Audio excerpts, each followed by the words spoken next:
are moments in life that change everything. Moments where the world you thought you knew shatters in an instant, leaving nothing but jagged edges and unanswered questions.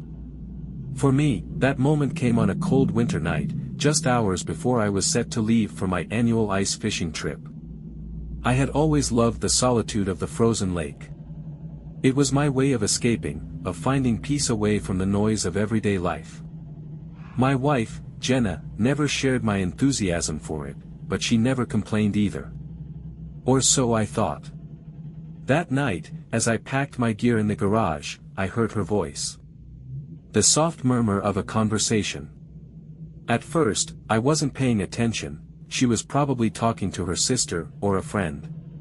But then, a few words floated through the air, words that made my blood run cold. Early tomorrow, he's going fishing. I'll take the kids to my mom's. You'll go to the lake ahead of him and saw through the ice. I froze, my heart hammering against my ribs. I must have misheard. There was no way she was saying what I thought she was. When he steps on it, the ice will crack, and he'll drown. Then I'll claim his insurance. And we'll tell the kids you're their real father. I felt like the ground had disappeared beneath me. My own wife. The woman I had spent the last 10 years building a life with. The mother of my children. Planning my death. My hands shook as I reached for my bag. My phone was inside, fully charged. I had one chance. I hit record. My breath was shallow as I stood there, gripping my phone like it was the last thing tethering me to reality. The air in the garage was thick with the weight of what I had just heard. My own wife. Plotting my death. I forced myself to stay calm.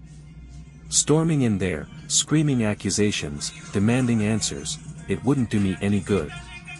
No, I needed to be smart. I needed to make sure they never saw this coming. Sliding my phone back into my pocket, I quietly left through the side door and into the cold night. The winter air burned my lungs as I took deep, measured breaths, trying to clear my head. Jenna had always been good at hiding things. If I hadn't overheard that call, I never would have suspected a thing. We weren't perfect, but I had never imagined she was capable of something like this. I clenched my fists. I had no idea who he was, but that didn't matter right now. The only thing that mattered was making sure they didn't get away with this. I checked my watch. If I left now, I could get to the lake an hour earlier than planned. That would give me enough time to confirm my suspicions and, more importantly, set things in motion. By the time I pulled out of the driveway, I had made my decision. She wanted me dead. She wanted to replace me. I was going to make sure that never happened. I drove in silence, gripping the steering wheel so tight my knuckles turned white. The road stretched in front of me, dark and empty, the snow-covered landscape lit only by my headlights. My mind raced through the possibilities. What if I had misheard? What if it was all some sick joke? But deep down, I knew the truth. Jenna wanted me dead. And not just dead, she had planned every detail.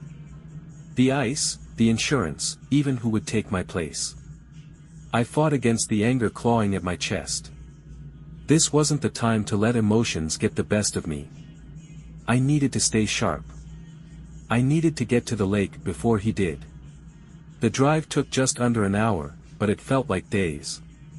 The whole time, I kept replaying our life together in my head, looking for the cracks I had been too blind to see. Our marriage wasn't perfect, but I had never imagined she was capable of something like this. Had she always been like this? Or had something changed? When had I become just an obstacle to her happiness? The lake was still and lifeless when I arrived.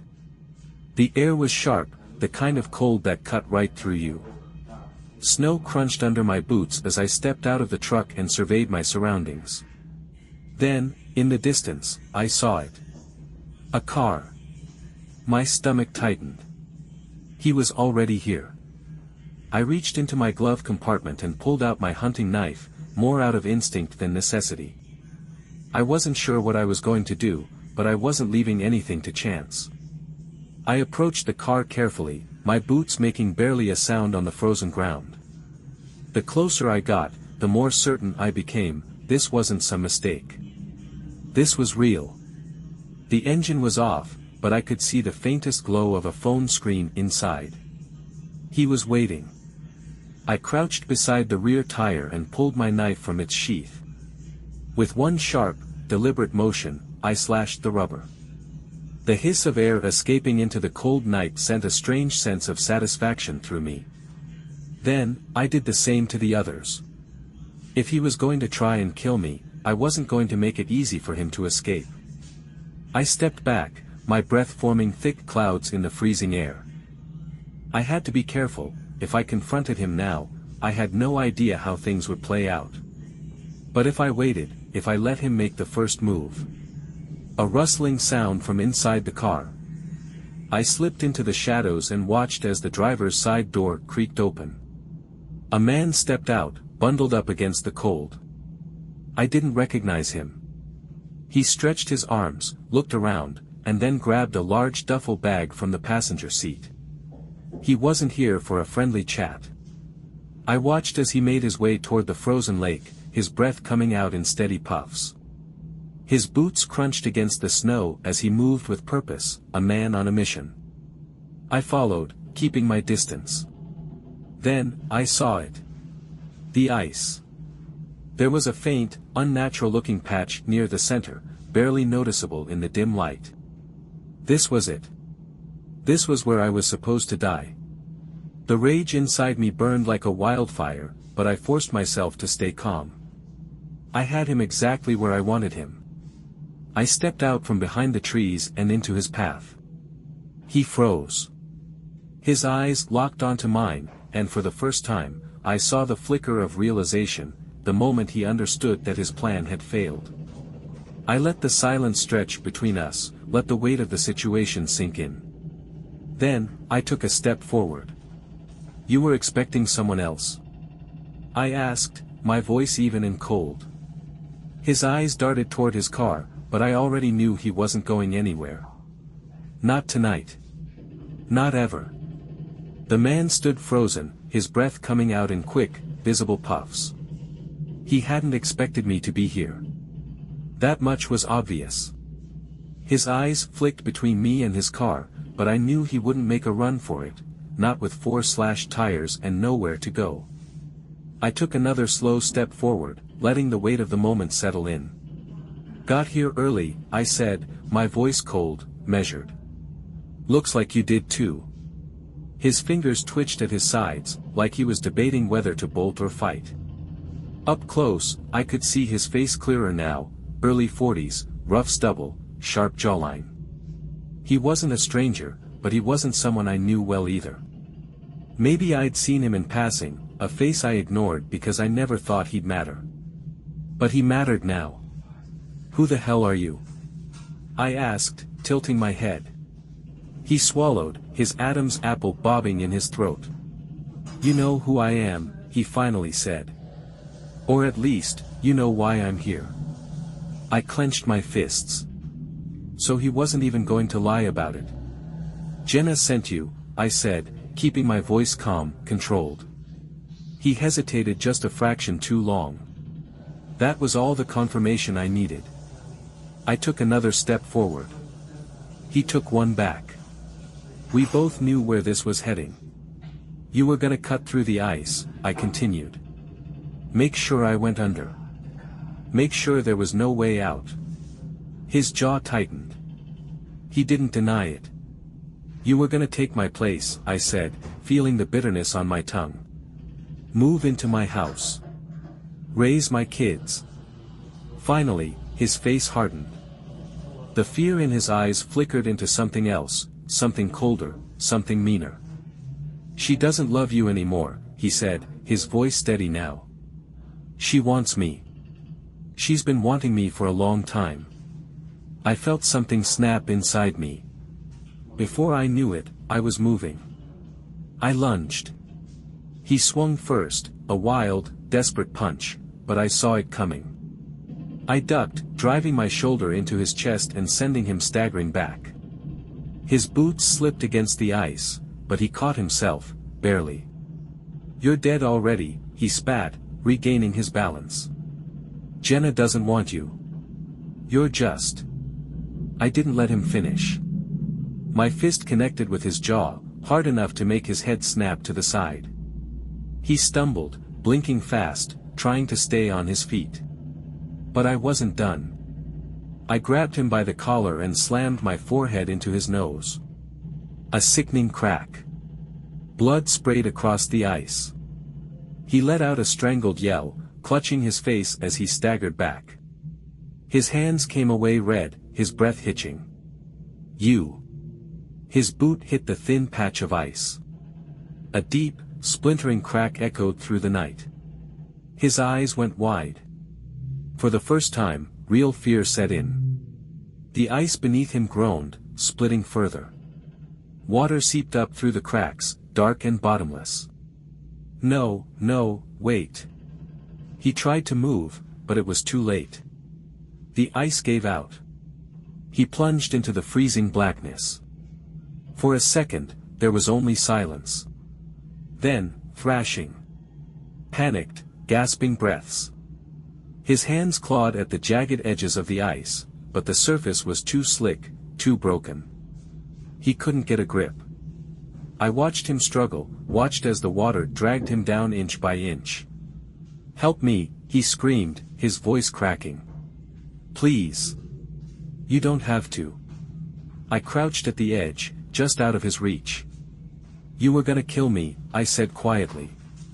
He sobbed, choking on the freezing water. "It wasn't personal, Jenna, she said it had to be done." I tilted my head. "Not personal." I leaned in just a little. Close enough for him to see the calm in my face. "I guess this isn't personal either," I murmured. Then I stood. And walked away. His screams followed me, cutting through the stillness of the night. But they didn't last long. By the time I reached my truck, the lake was silent again. I sat in my truck for a long time, gripping the steering wheel, staring out at the frozen lake. My breath was steady now, my pulse slower. The only sound was the low hum of the heater and the distant whisper of the wind outside. He was gone. The ice had swallowed him whole, just as he had planned for me. I didn't feel guilt. Not yet. Maybe not ever. This wasn't murder. This was justice. I exhaled, rolling my shoulders, forcing the tension out of my body. There was still work to do. I pulled out my phone, stopping the recording I had started back at the house. The audio was clear, Jenna's voice, her words, her plan. The evidence I needed. I played it back once, listening to her casual cruelty, the way she had so effortlessly sentenced me to death. "He'll go right through the ice. Then we'll tell the kids you're their real father." I clenched my jaw and pressed save.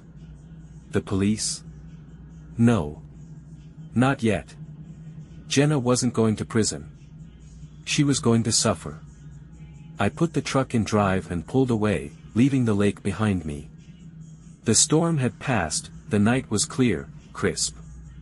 The weight in my chest had shifted. I wasn't the victim anymore. I was something else. By the time I reached home, the house was dark. Jenna had taken the kids to her mom's, just as she said she would. Just as she had planned. She thought I was dead. The idea made my lips twitch into something that wasn't quite a smile. I moved through the house with purpose, heading straight for our bedroom.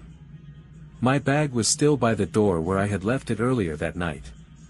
I unzipped it, grabbing the second phone, the burner I kept for emergencies. Tonight, it had a new purpose. I dialed her number. She answered on the first ring. "Hey, baby," she said softly, her voice dripping with false concern. "Are you almost there?" I stayed silent. She hesitated. "Hello." I pressed play. The recording started, my phone held to the speaker. "Early tomorrow, he's going fishing. You'll go to the lake ahead of him and saw through the ice." Jenna sucked in a sharp breath. When he steps on it, the ice will crack, and he'll drown. Who is this? She snapped, her voice sharper now, laced with fear. I let the recording continue. Then I'll claim his insurance. And we'll tell the kids you're their real father. A heavy silence. Then, in a whisper, Mark. I smiled. Didn't expect to hear my voice again, did you? The line went dead. I set the phone down, exhaling slowly. I could feel her panic. The way her mind was racing. She was probably staring at her screen right now, heart pounding, trying to figure out what to do. Good. Let her be afraid. Let her know what it's like. I wasn't going to kill her. Not yet. But I was going to ruin her. I sat in the dark, listening to the silence on the other end of the line. She had hung up. Of course, she had. Her world was unraveling, the perfect little scheme crumbling around her. I imagined her sitting there, gripping her phone, her heart hammering in her chest. Maybe she was pacing the room, maybe her hands were shaking as she tried to convince herself this was some cruel prank. But she knew better. I was supposed to be dead. Instead, I was alive. And I was coming for her. I stared at the phone in my hand, then dialed her again. It rang. Once. Twice. 3 times. Then voicemail. I smirked. You're not picking up, Jenna, I said, my voice calm, almost amused. That's all right. I just wanted to hear your voice again. You sounded so guilty on that call. And you should be. I leaned back against the couch, stretching my legs out. See, here's the thing, I continued. I know everything. I know about your little plan. I know about him. I know that you were going to sit by the fire tonight, sipping wine, pretending to grieve while the ice swallowed me whole. I let the silence stretch for a moment before adding. But I'm still here. I hung up. I wanted her to sweat. To panic. And she would. Because the dead don't make phone calls. An hour passed. Then 2. No call back. No text. She was thinking. Calculating. Trying to figure out her next move. I poured myself a drink, sat back, and waited. And then, finally, my phone buzzed. Jenna, Mark, where are you? I chuckled. She didn't ask if I was okay. She didn't say she was worried. She just wanted to know where I was. Like she needed confirmation. Like she still wasn't sure if this was real. I typed back. Me, wouldn't you like to know? The dots appeared instantly. She was desperate now. Jenna, please, just tell me. I'm scared. I could almost hear the fake tremble in her voice. She wasn't scared because she cared. She was scared because she had been caught. I let her sit with that fear for a little longer before I responded. Me, you should be. I hit send and put the phone down. Let her lose sleep over it. I had all night. It was almost dawn when I made my move. I pulled my truck around the block, parking a few houses down. The street was quiet, the glow of porch lights flickering through the cold morning mist. Her mom's house was just as I remembered it, small, neat, tucked away at the end of a cul-de-sac. Jenna's car was in the driveway. She was inside. She had no idea I was watching. I picked up my phone and dialed her one last time. She answered immediately. Mark. How does it feel? I interrupted. My voice was quiet, calm. How does what feel, she whispered. Knowing that you failed. She sucked in a breath. Mark, please, just come home. Let's talk. Whatever you think you heard. I laughed. A low, humorless sound. You think I don't have proof? I asked. You think I don't have your voice on recording? You think I don't know exactly what you were planning? Silence. Then, what do you want?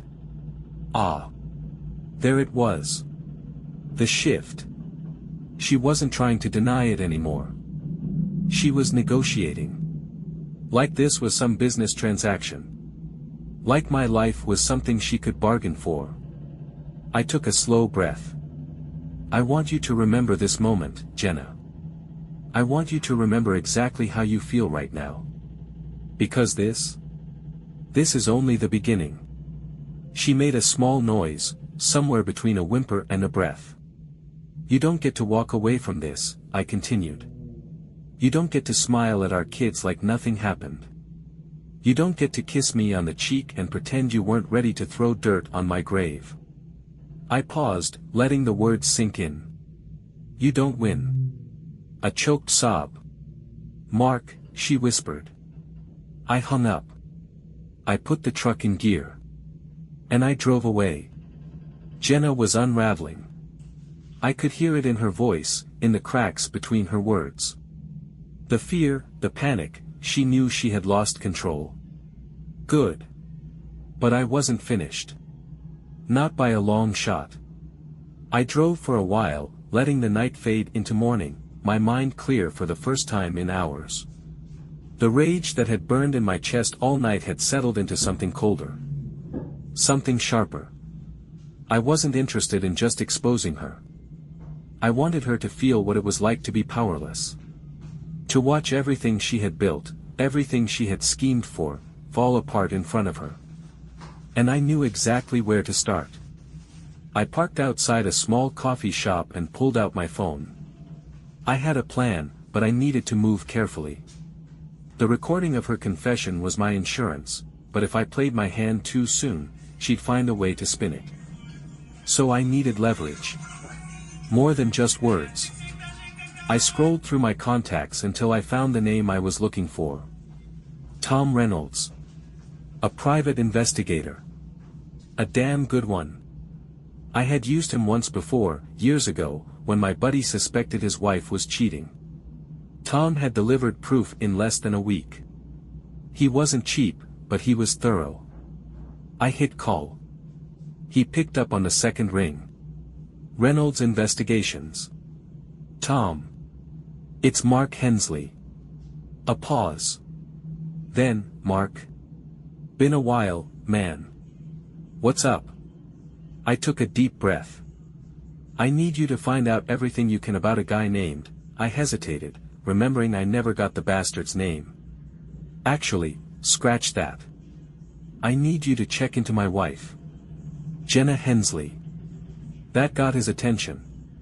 Cheating. Worse.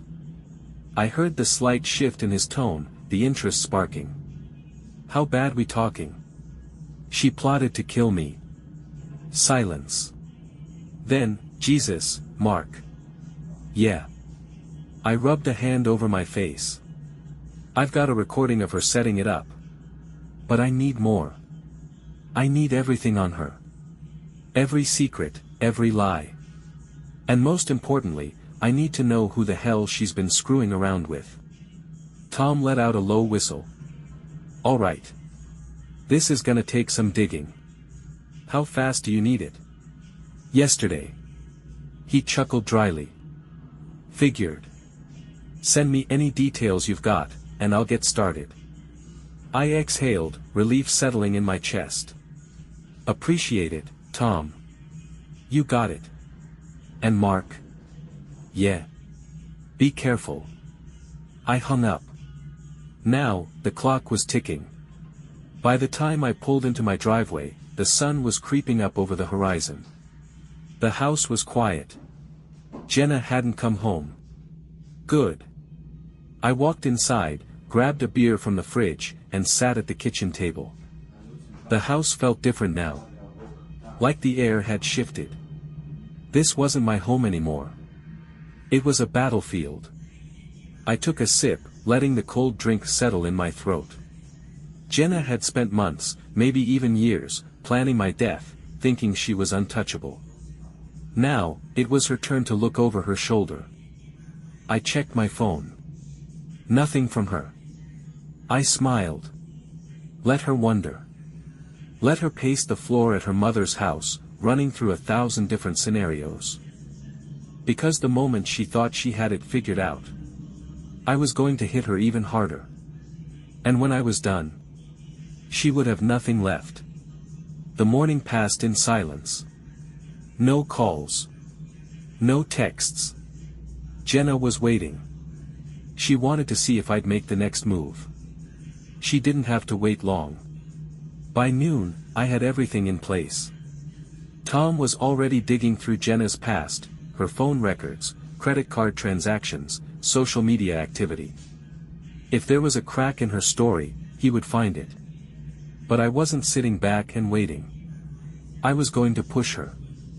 I scrolled through my phone, pulling up our neighborhood Facebook group. Jenna loved that damn page, always commenting on bake sales, school fundraisers, and holiday parties like she was the perfect wife and mother. Time to change that. I clicked new post and started typing. Mark Hensley. Hey, neighbors. Just wanted to take a moment to appreciate my amazing wife, Jenna. She's been working so hard lately. In fact, she's been planning a big surprise for me. A life-changing one. I can't wait to share more soon. I hit post. Then, I sat back and waited. It didn't take long. 15 minutes later, my phone buzzed. Jenna, what the hell are you doing? I smirked. Me, just showing my appreciation. You deserve it. Jenna, Mark, stop. Now. Me, why? You're not ashamed, are you? The dots appeared. Stopped. Appeared again. Then. Jenna, can we meet? Please. Just you and me. We need to talk. There it is. She was desperate now. She thought she could fix this. I wasn't going to let her. I agreed to meet her at a small park near the house. It was secluded enough that we wouldn't run into anyone, but public enough that she wouldn't try anything stupid. When I arrived, she was already there, sitting on a bench, her arms wrapped tightly around herself. Her hair was pulled back in a messy bun, she looked exhausted. Good.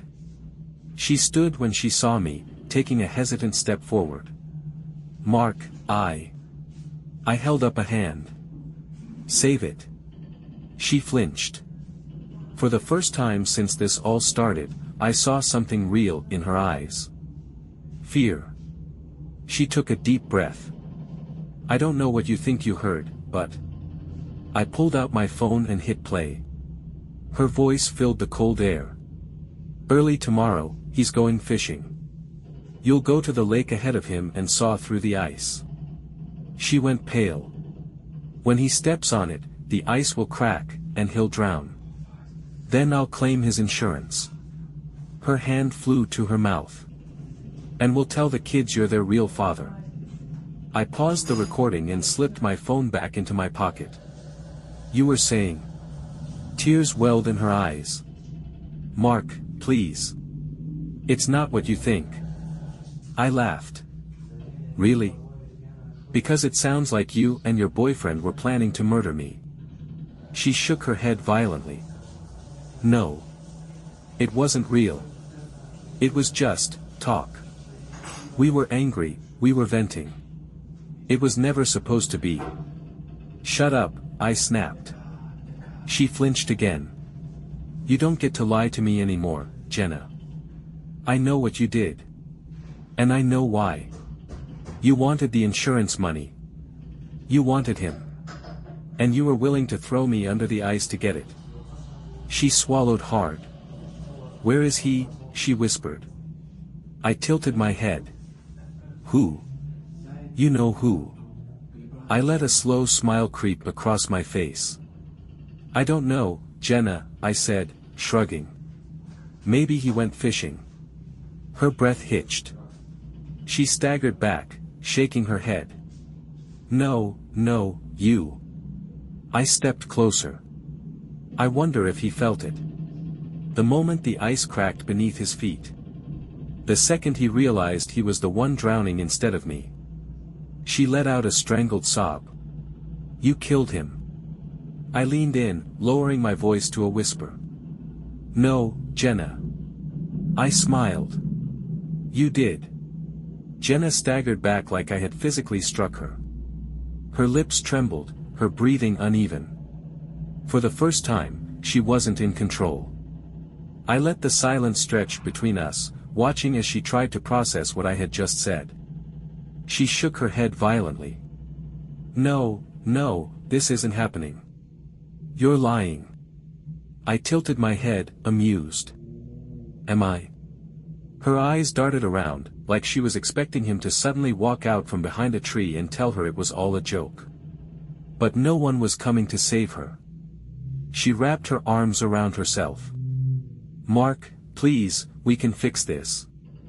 I don't know what I was thinking, You were thinking about a life without me, I interrupted.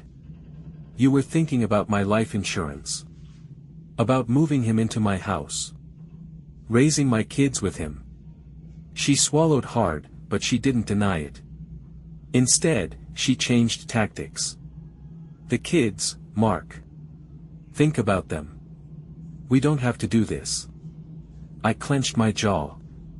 Now you want to think about the kids. When exactly did they cross your mind when you were planning my funeral? Her eyes brimmed with tears, but I wasn't buying it. Do they know? I asked, my voice cold. Do they know that their mother is a murderer? I didn't. Yes, you did. She let out a shaky breath. What do you want? There it was. The moment she realized she had lost. I pulled my phone from my pocket, scrolling through my contacts until I found what I was looking for. I tapped the screen and held it up to my ear. Her brow furrowed. Who are you calling? A voice picked up on the other end. 911, what's your emergency? Jenna's face drained of color. Mark, don't. I stared at her, my expression blank. I'd like to report a crime. She lunged for me, trying to grab the phone, but I stepped back easily. No, please. My wife plotted to have me murdered. She let out a choked sob. Mark, please. I locked eyes with her and said the words that sealed her fate. And I have proof. Jenna crumbled before my eyes. Her knees buckled, her hands flew to her mouth, and the color drained from her face like someone had pulled the plug on her soul. Mark, please, she whispered, her voice hoarse with desperation. Don't do this. We can fix this. Think about the kids. I kept my eyes locked on hers as I spoke into the phone. Yes, I have a recording of the conversation where she planned it. I can turn it over to the police. Jenna whimpered. Mark. I ignored her. And there's a man missing. The one she was conspiring with. He hasn't been seen since last night. Might want to check the lake. She let out a choked sob, shaking her head wildly. No. The dispatcher's voice crackled in my ear.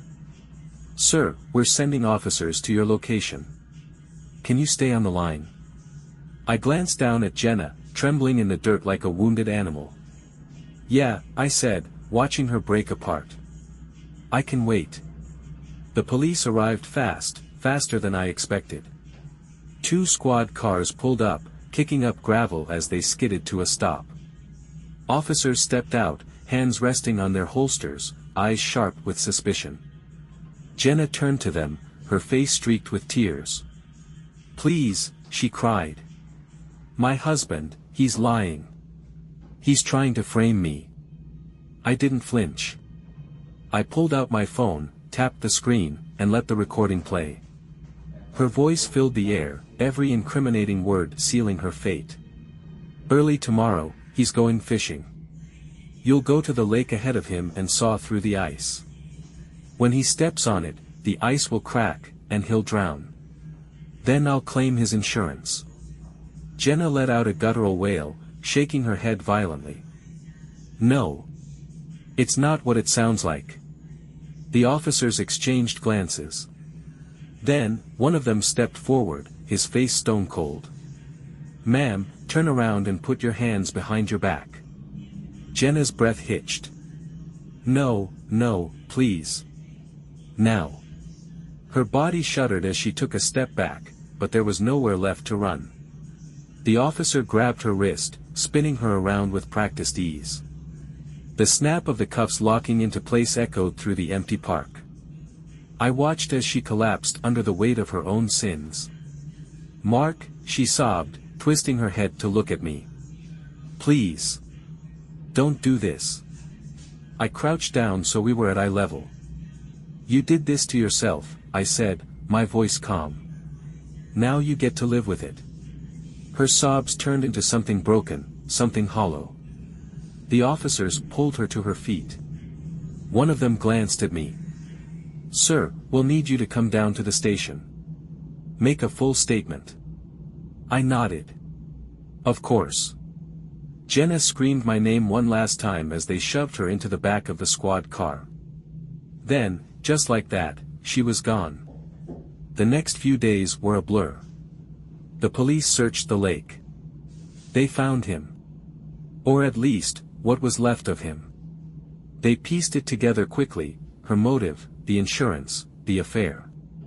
The DA said they had enough to charge her with conspiracy to commit murder, and with her lover dead, she had no one left to pin it on.